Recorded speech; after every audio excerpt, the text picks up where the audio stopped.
오늘 마가복음 16장 9절에서 15절까지의 말씀 가지고 역설적으로 전해질 복음이라는 제목으로 말씀을 나누고자 합니다.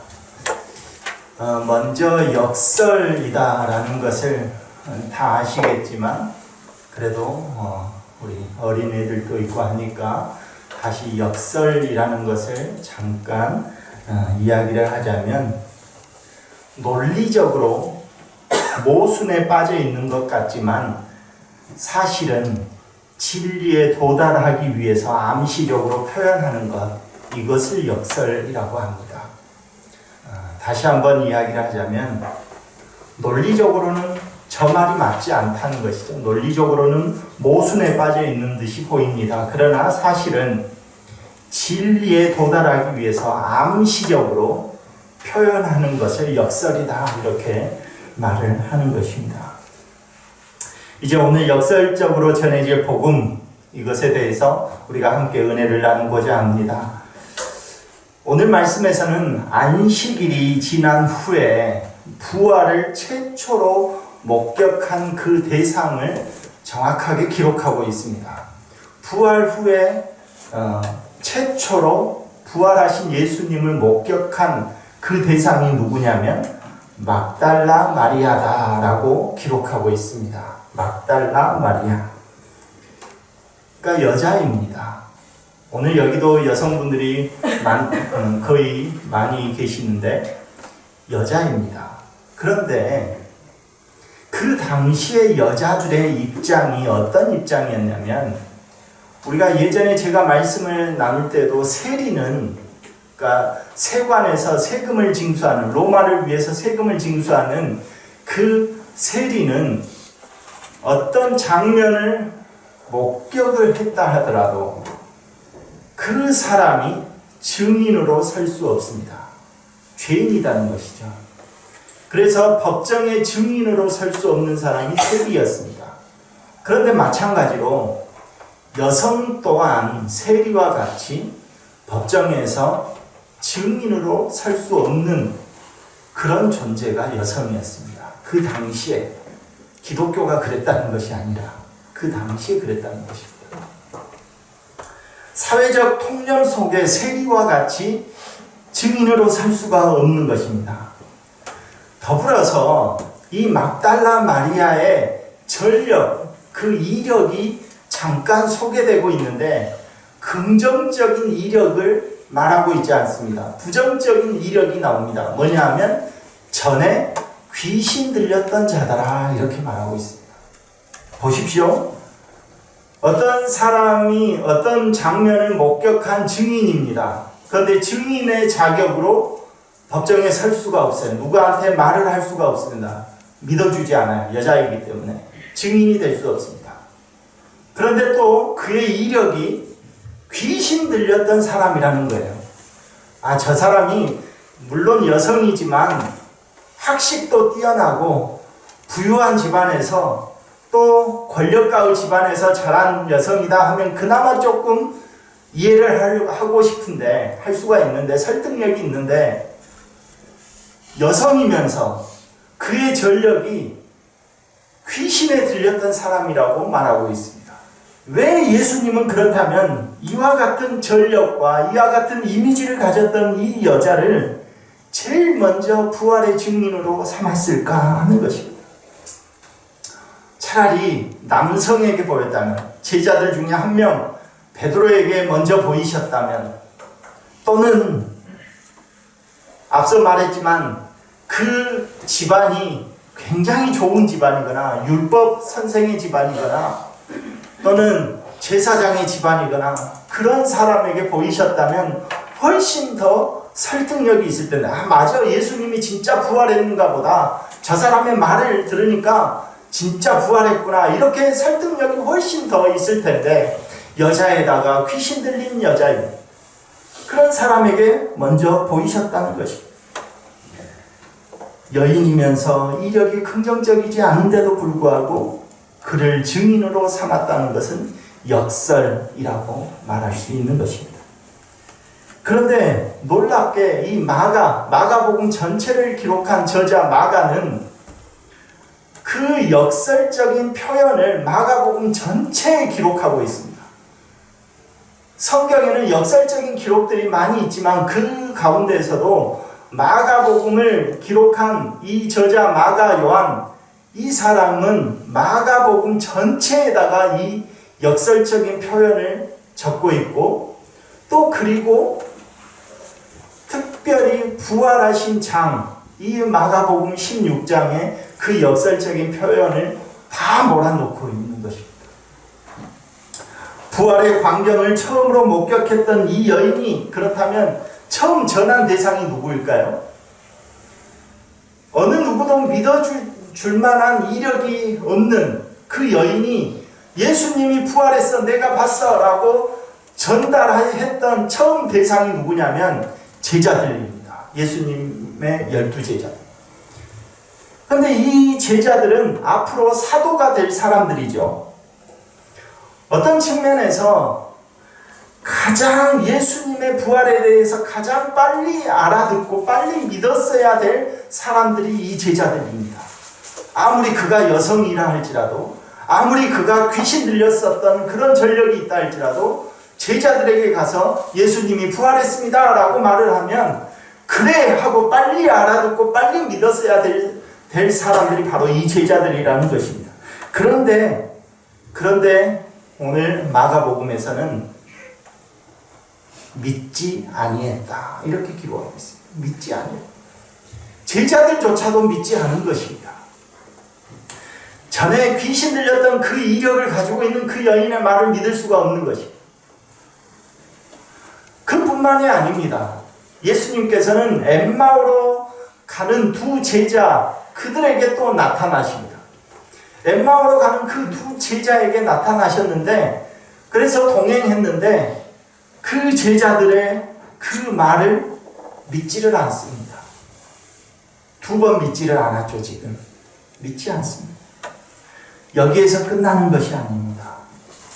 예수님께서 이제 진짜로 제자들에게 나타나십니다. 제자들에게 나타나셔서 자기 몸을 보이시면서 말씀하십니다.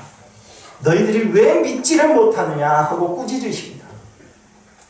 그러면서 예수님께서 그 꾸짖으심의 내용이 믿음 없기 때문에 꾸짖으시고, 그러니까 믿음 없음과 완악함 때문에 꾸짖으십니다. 그러니까 이 저자 마가는 세 번에 걸쳐서 계속해서 믿음이 없다, 믿지 않았다 이렇게 기록하고 있는 것입니다.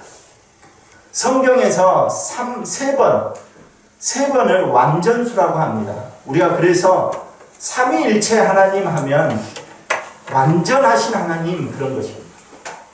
세 번이나 믿음 없다라고 말을 하고 있다는 것은 진짜 제자들이 믿음 없는 겁니다.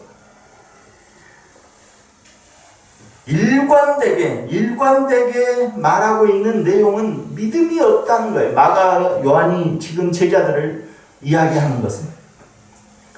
그런데 이런 믿음 없는 자들에게 예수님께서 꾸짖으신 다음에 너희들 왜 그렇게 믿음이 없냐라고 꾸짖으신 다음에 뭐라고 말씀하시는 줄 아십니까?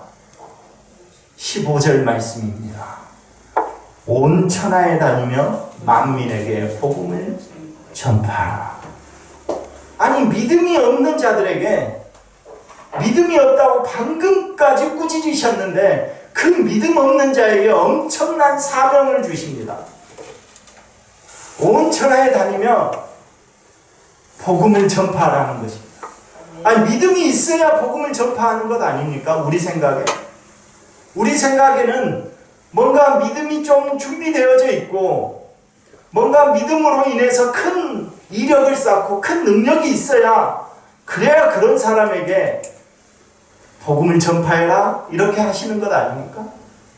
그런데 예수님께서는 마가 요한이 지금 기록한 대로 믿지 아니했다, 믿음 없음을 꾸짖으셨다 이렇게 말씀하셨는데 막판에 가서는 그런 사람들에게 복음을 전파하라 이렇게 말을 하고 있다는 것입니다. 예수님은 왜 하필 믿음이 없는 이런 제자들에게 엄청난 이 사명을 주시는 걸까요? 제자들의 믿음 없음을 통해서 오히려 역설적으로 하나님이 어떤 분이다, 하나님이 어떤 분이다 라는 것을 드러내시기를 원하시고 있는 것입니다. 사랑하는 성도 여러분, 우리는 믿음이 조금 있어야, 믿음이 좀 좋아야, 또는 복음을 증거할 만한 내 상황과 내 형편이 조금 뭔가 마련이 되어야, 그래야 뭔가 할 수 있을 것 같다라는 생각을 우리들은 많이 합니다. 그런데 웬걸요, 마가복음에서는 예수님께서 전혀 믿음 없는, 완전하게 믿음이 없는 그 사람들에게 복음을 전파하라 말씀하십니다. 우리가 복음을 전할 만큼 믿음이 잘 세워져 있어야 부탁하시는 것이 아니다는 것입니다. 여러분이 뭔가 능력이 있고 잘나고 잘되고 해서 여러분에게 부탁하시는 것 아닙니다. 우리는 항상 그런데 이렇게 이야기를 하죠. 내 상황이나 내 형편이 이런 상황이니까 내 상황과 내 형편을 근거로 삼아서 주님의 그 부르심에 불순종하는 명분을 삼을 때가 많이 있다는 거죠. 우리는 내 상황이나 내 형편을 근거로 해서 주님의 부르심에 불순종하여 주저앉을 명분이 우리에게는 아무것도 없습니다. 왜? 예수님께서는, 우리 주님께서는 아십니다. 우리가 믿음이 없다는 것을 아십니다. 제자들이 믿음이 없다는 것을 아셨어요. 그럼에도 불구하고 그 믿음 없는 제자들에게 말씀하십니다. 복음을 전파하라. 만민에게 복음을 전파하라. 우리 주님은 사실 우리같이 믿음 없는 사람을 부르셨다는 것이 얼마나 모순인지 아십니다.